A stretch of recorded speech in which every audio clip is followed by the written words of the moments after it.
This is an internal enrollment correction notice issued by the Department of Educational Accuracy and Continuity. If you are hearing this message, your physical attendance may have been misassigned to an unregistered academic site. Please remain calm and listen carefully. You go to school every day. You follow the bell. You sit where you've always sat. Nothing seems wrong. But look again. Do you remember how you got here this morning? Who you spoke to first? What you had for breakfast? Or did the day just start suddenly without context? That's how most students realize. The shift doesn't feel like a jump. It feels like waking up halfway through a scene you never rehearsed. We call these locations reconstructed academic zones. They look like schools.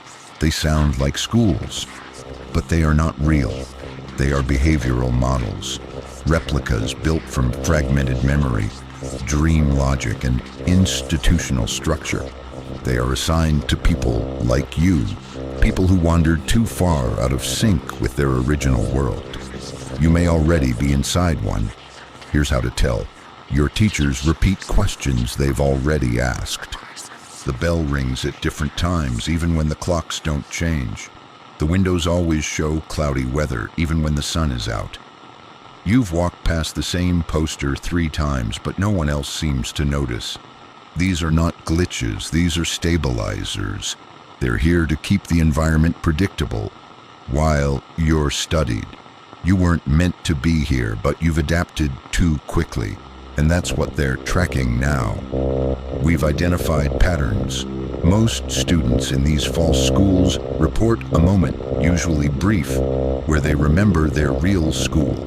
A different logo on the wall, a different name called during attendance, a different version of themselves in class, but the memory fades. The replica reasserts control, and when that happens, something else arrives. Not a person, not a teacher, but a shape, usually seen at the end of the hallway. Still, tall, facing the lockers, waiting. That figure is not a threat. It's a marker, a sign that the replica has completed its reading. You'll see it once, maybe twice. Then it disappears, because by then, your data has been logged. Let's talk about the door. Every school has one. It's locked, painted red or sometimes gray. You've passed it every day without realizing. You'll only notice it when you're close to waking up, and if you try to open it, you'll find nothing, just the sound of static, and someone's voice whispering from behind it. They're asking you questions, personal ones.